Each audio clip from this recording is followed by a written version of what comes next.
Tum yala kay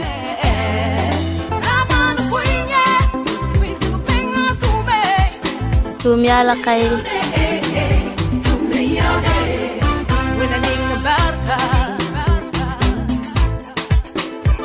Tum yala kay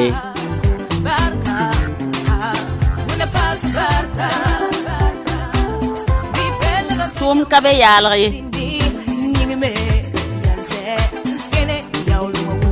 Tum kabe yala kay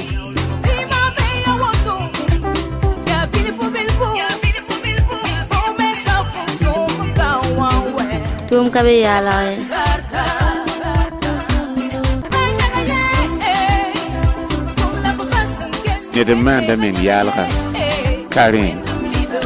kay Nous sommes très heureux aujourd'hui de vous savoir encore très nombreux à l'écoute de votre émission Vim Yidigir Sore. Vim Yidigir Sore, c'est une émission qui a pour but d'amener et d'aider les jeunes entrepreneurs, débutants et même ceux qui exercent des métiers et qui ont des difficultés à pouvoir s'en sortir. Et aujourd'hui, nous avons la joie d'avoir auprès de nous un jeune entrepreneur très expérimenté. Et nous sommes précisément dans la ville de Bobo-Dioulasso. Et notre invité du jour, c'est M. Bassono Ludovic. Quelqu'un qui a un peu évolué en entrepreneuriat et il a même des expériences qui peuvent nous aider à pouvoir s'en sortir. Alors, avec lui, nous allons aujourd'hui tirer des conseils concernant l'entrepreneuriat. Donc, sans plus tarder, nous tournons notre regard vers M. Bassono. M. Bassono, Présent. comment vous allez? Merci, ça va. À Bobo, ici, ça va? Ça va. On rend grâce à Dieu. Les activités? Ça va. Dieu soit loué. Et chez vous aussi. Ça va très bien par la grâce de Dieu. Dieu merci. Une fois de plus, merci pour votre disponibilité. C'est à vous le merci. Et merci de nous avoir accordé votre bureau pour notre émission. Merci. Et merci surtout pour les conseils que vous avez réservés pour nous. Voilà, aujourd'hui, nous avons le désir de vous solliciter des aides. Votre aide concernant la création d'une entreprise et aussi sa gestion. En un mot, nous attendons de vous des conseils pratiques concernant l'entrepreneuriat. Okay. Mais avant tout, vous avez la parole. Si vous avez quelque chose à dire aux auditeurs et aux téléspectateurs avant qu'on ne continue. D'accord.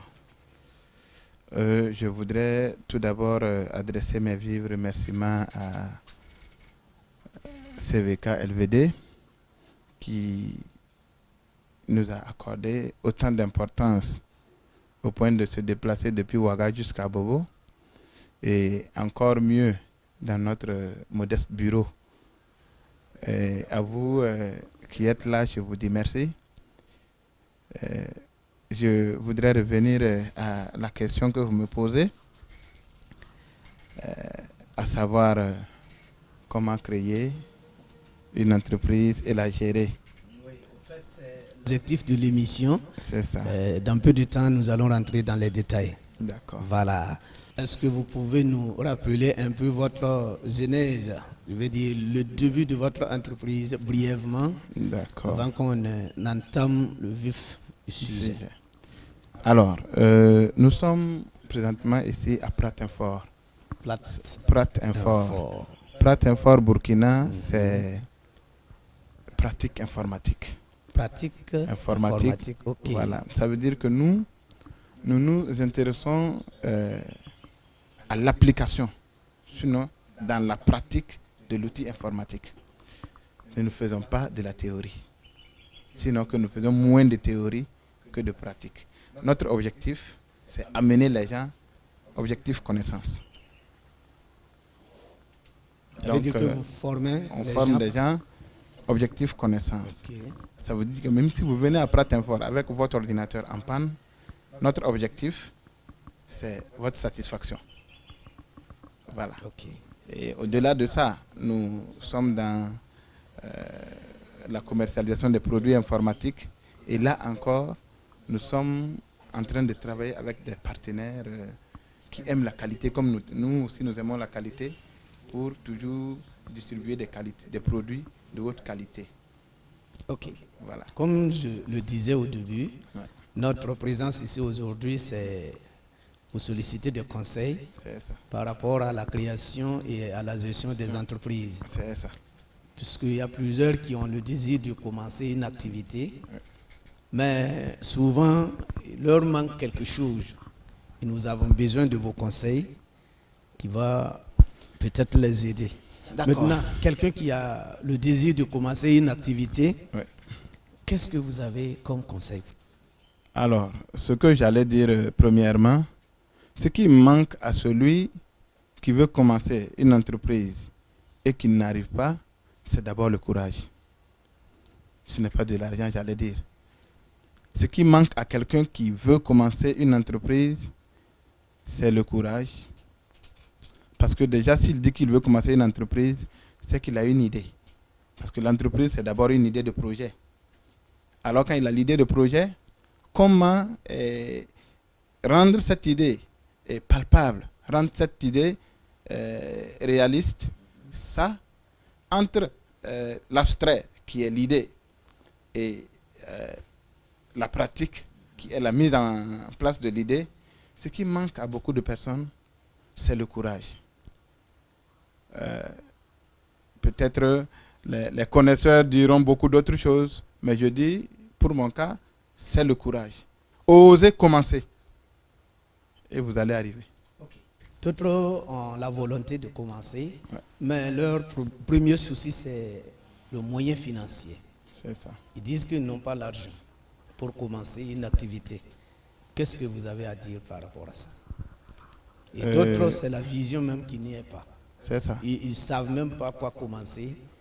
Donc, nous avons besoin de vos conseils. Je veux peut-être prêter un verset biblique qui dit que si tu veux construire une maison, il faut d'abord analyser. Il ne faut pas la bâtir sur le sable. Sinon, quand viendront les intempéries, elle va s'écrouler. Un peu pour dire que ceux qui ont commencé et ça a chaviré, ou ceux qui ont commencé et puis ça palpite. Ah ouais. Parce que palpiter, c'est normal. Ça, c'est la vie de l'entreprise. Oui, C'est on va en venir. couronner des hauts et des bas. Mais nous parlons d'abord de ceux qui ont le désir de commencer, Ceux qui ont le désir de mais qui commencer, n'ont pas de moyens de financiers, moyens financiers. par exemple. Alors, permettez-moi de dire qu'il y a, pour être assez objectif, il y a de telles idées qui nécessitent vraiment de l'argent pour démarrer. Il y a aussi des activités, des idées de projets qui ne nécessitent que la connaissance pour commencer. On aura besoin d'argent, mais c'est un peu après. Mais pour celles qui commencent et qui ont immédiatement besoin d'argent, je conseillerais peut-être à ces gens-là. On prépare. L'idée est là. C'est pas aujourd'hui, c'est né. Depuis qu'on a l'idée, on économise ses petits moyens. On a un objectif, c'est réaliser notre projet. Comment faire? Les 25 francs, les 50 francs que vous avez de gauche à droite, vous les mettez à contribution dans l'objectif d'atteindre votre projet. D'autres diront il faut aller prendre un crédit. Et je déconseille ça. Ok. Aller prendre un crédit pour démarrer une activité que vous maîtrisez moins, c'est un gros risque. Donc je conseille ceux qui ont les idées, les projets d'idées, et qui ont des idées de projets et qui n'ont pas encore l'argent, ils peuvent même faire de l'argent. Eux-mêmes, ils font de l'argent. Ce n'est pas tout qu'on fait avec de l'argent. Peut-être qu'ils sont cantonnés sur cette idée. Je dis, si vous êtes par exemple médecin, je vais prendre l'exemple, mais je reviendrai prendre un exemple terre à terre, qui avait fini votre formation.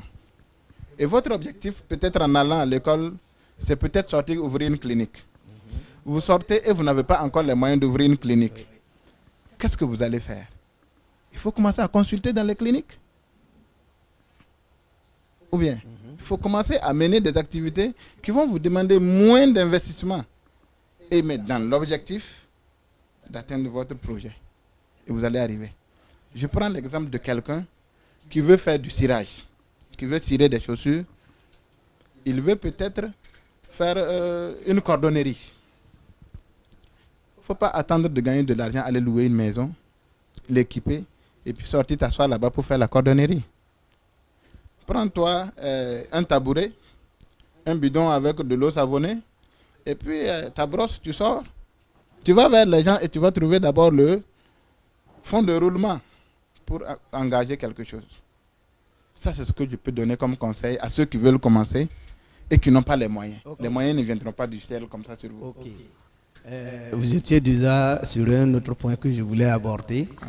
Mais pour ceux qui ont commencé et puis ça s'est mal terminé, quelle a été la cause?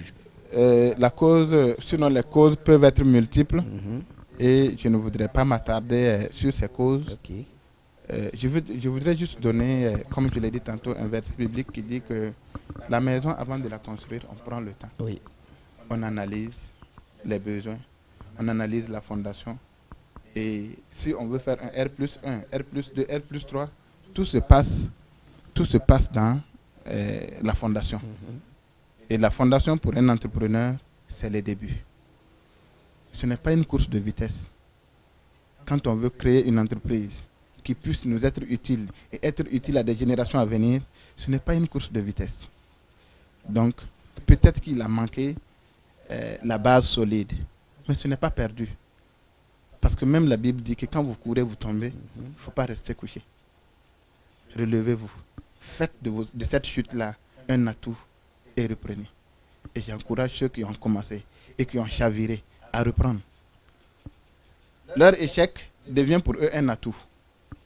Là où ils ont chuté, ils ne vont plus rechuter là-bas demain. Okay. Et ils seront des exemples pour d'autres personnes. Okay. Voilà. Okay. Maintenant, selon vous, quelle attitude un débutant en entrepreneuriat doit adopter pour pouvoir atteindre son objectif? Je voudrais dire, pour un débutant, vous savez que même dans les débuts, on n'a pas les mêmes débuts. Il y a plusieurs types de débuts, mais ceux qui débutent vraiment avec les modestes conditions, oui. Je voudrais m'attarder sur eux.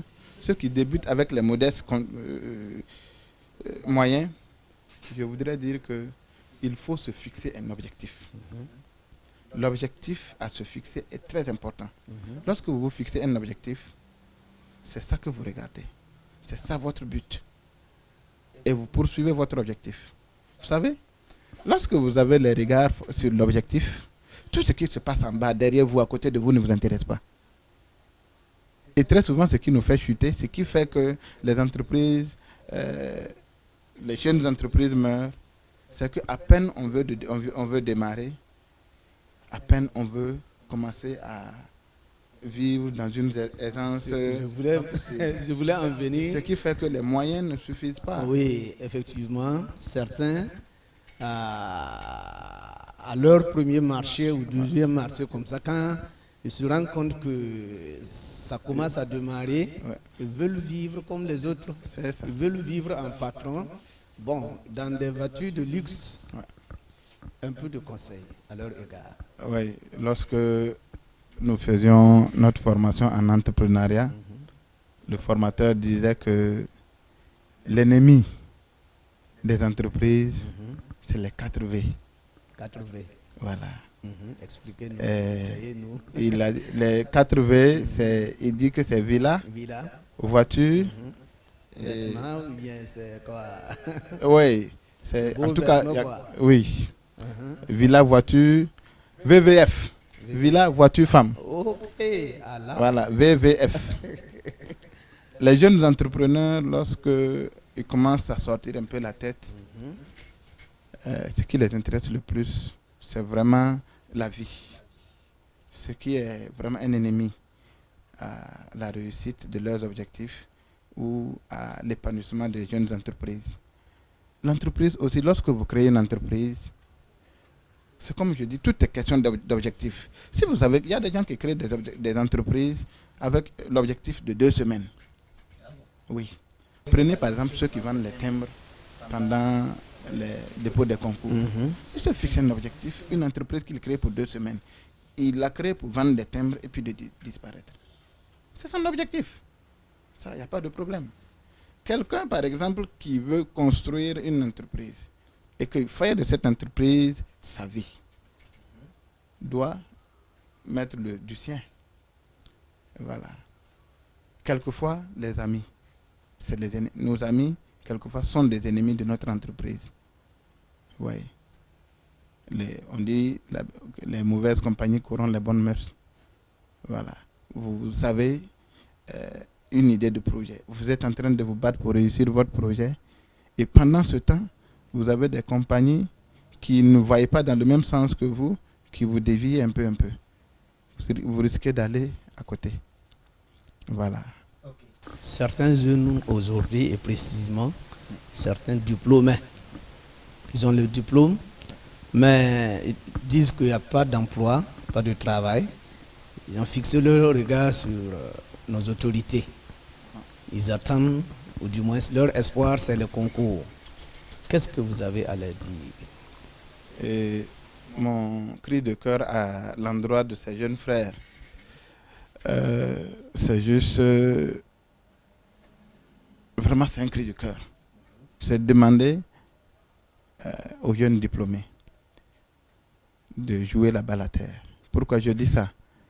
Parce que au regard de la capacité même de notre pays à absorber les jeunes diplômés n'est pas du tout ça.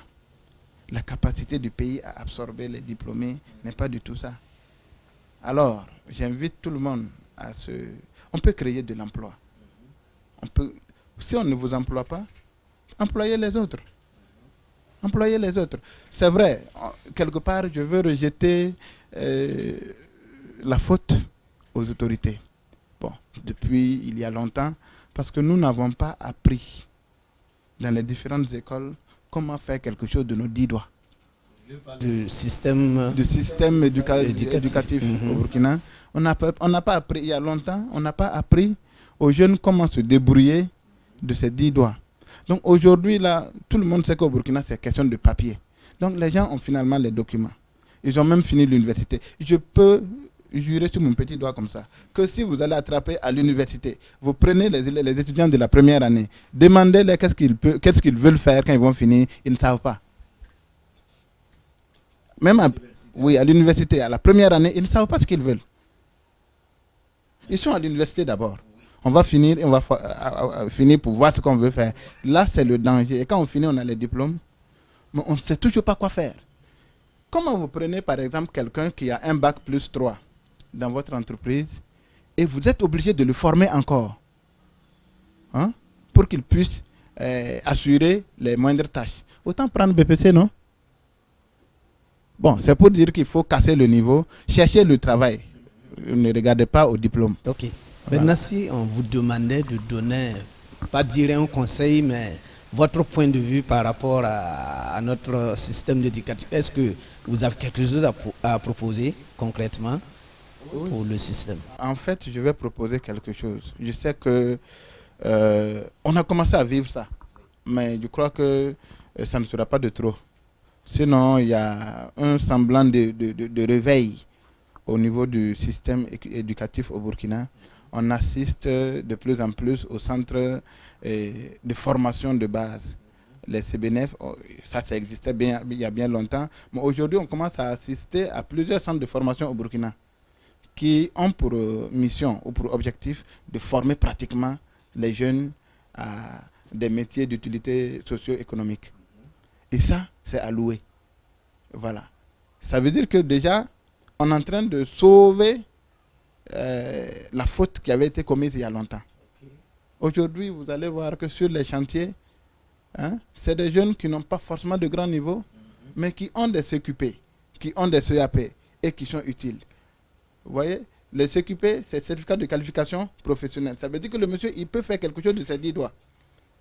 Et aujourd'hui, moi, je voudrais encore profiter de votre micro, si vous me le permettez, et lancer un cri de cœur à nos autorités politiques pour dire que ce partenariat que nous venons d'avoir avec la Chine est une aubaine pour que les Burkinabés puissent se former pratiquement.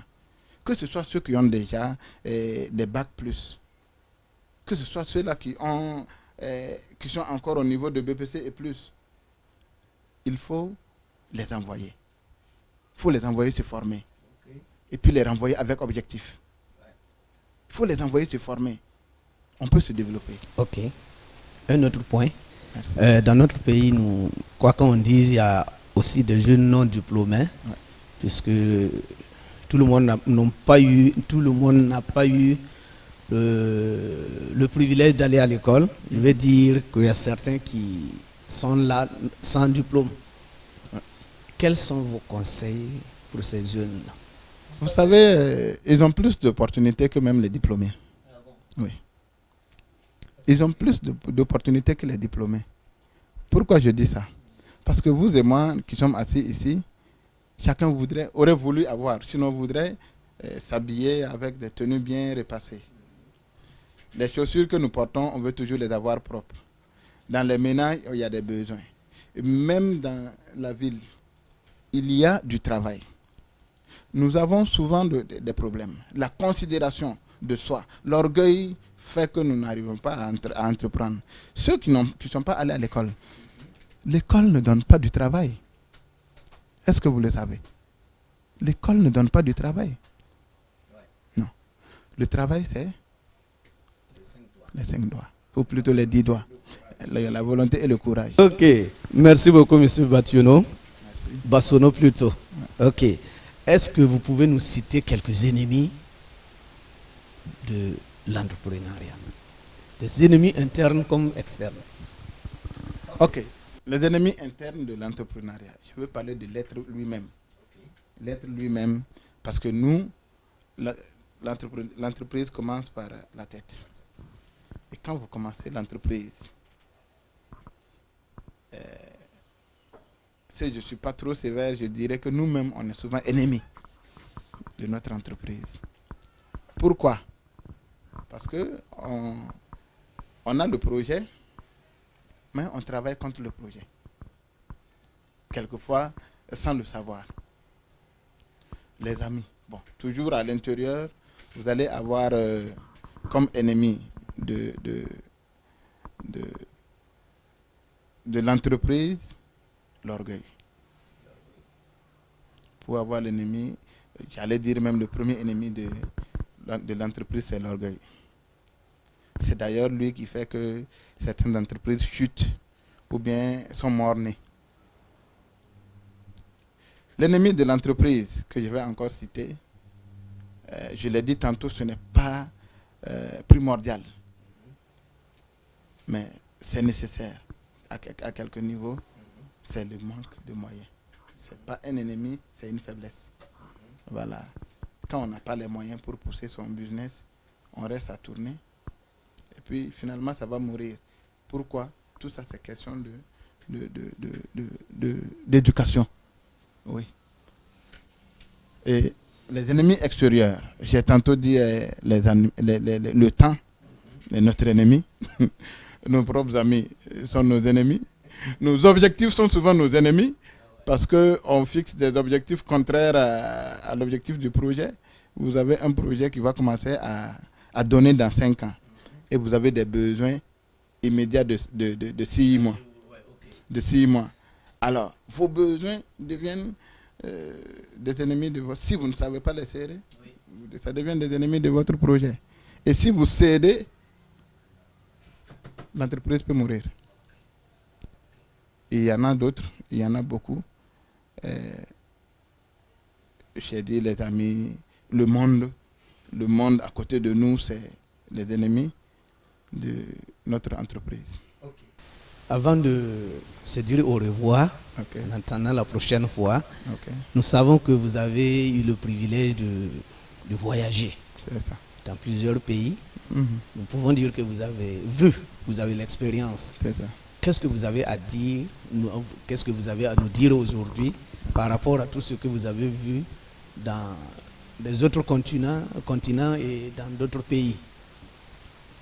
D'accord, merci. Vous avez eu des certificats, de reconnaissance, etc. Parlez-nous un peu de tout ça. Avant de venir au certificat de reconnaissance, je voudrais demander aux Burkinabés de façon générale à être tolérants.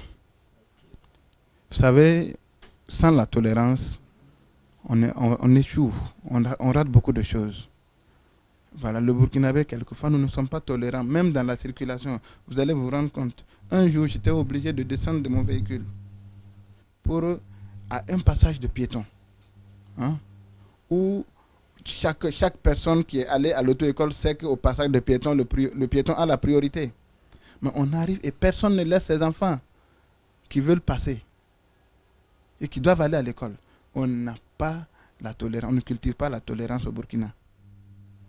Et j'interpelle chacun, que tu sois chrétien ou non, j'interpelle chacun à faire vraiment de la tolérance son cheval de bataille. Donc en comparant notre pays aux autres pays, vous voyez que la tolérance nous manque. Et j'ai souvent même attribué les multiples accidents de la circulation au manque de tolérance. Ouais, c'est ça. Aujourd'hui, je demande aux Burkinabés d'être tolérants, c'est en un mot. Et quand je reviens par rapport au certificat, comme vous le dites, je rends grâce au Seigneur qui fait de nous un représentant exclusif de l'entreprise Asta en Chine. Et pour dire, Asta est une entreprise d'excellence qui œuvre dans le domaine des consommables informatiques. Et nous avons été les visiter par 2 reprises. Ils ont bien voulu faire de nous leur représentant exclusif au Burkina. Leur porte d'entrée au Burkina, on va dire comme ça.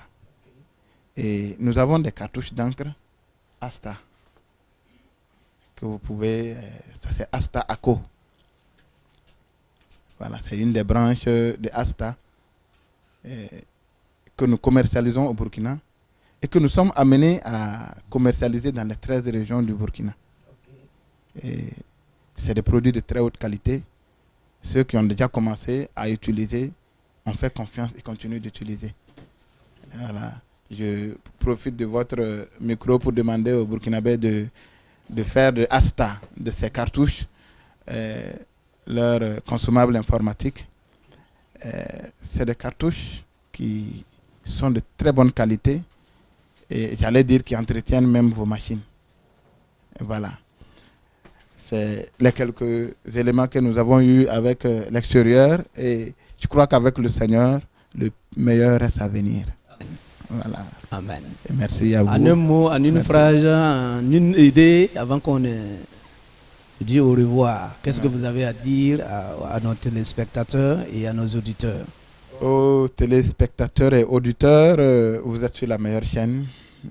Restez connectés avec CVK. Toujours, vous avez de bonnes nouvelles. Et je voudrais toujours dire, dans le cadre de l'émission, que vous qui avez suivi cette émission, faites quelque chose. Même si vous étiez en train déjà de faire quelque chose, continuez, allez de l'avant.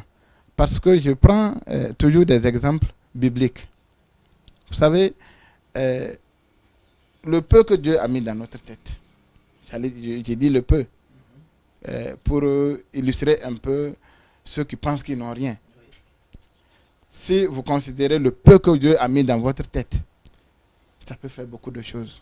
Il vous a donné un talent, faites-le valoir. Il reviendra certainement et il va vous encourager en augmentant. Mais si vous ne faites rien du peu que Dieu vous a donné, c'est sûr, c'est biblique, il sera retiré. Et je n'ai pas envie de dire que c'est ce qui arrive aux entreprises qui tombent, mais soyons courageux et soyons sérieux dans ce que nous faisons et Dieu bénira le reste. Merci. Vous allez vous demander un appel à l'endroit de l'Église et l'entrepreneuriat. Oui. Qu'est-ce que vous avez à dire à l'endroit de l'Église et l'entrepreneuriat? Parce que nous voyons que nous les chrétiens, vous êtes chrétiens, voilà pourquoi je vous pose cette question. Nous les chrétiens, on est un peu en retard par rapport à l'entrepreneuriat. Dites-nous quelque chose. Alors, ça me peine même quand j'entends ça, parce que normalement, ça ne devrait pas être le cas. Le chrétien devrait entreprendre. Il devrait être le premier à entreprendre. Parce que vous savez que ce que vous dites, c'est une réalité.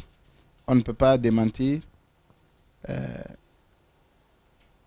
Mais je veux juste lancer un cri de cœur à l'endroit de mes jeunes frères, à l'endroit de nos responsables de l'Église. Encouragez les jeunes. Encouragez-les dans l'entrepreneuriat. Et aux jeunes, je vous demande de vous engager. Faites quelque chose. Vous avez des gens qui sont déjà des exemples. Venez et on va vous aider. Pour dire que vous êtes disposé. On est disposé À soutenir, Voilà. à conseiller, à orienter. On va vous accompagner. Dieu merci. On Merci a à vous. accompagné déjà beaucoup qui ne sont pas, j'allais dire qui ne sont pas chrétiens. Ok. La petite histoire, c'est que les jeunes chrétiens ne veulent pas le travail. Ils veulent l'argent.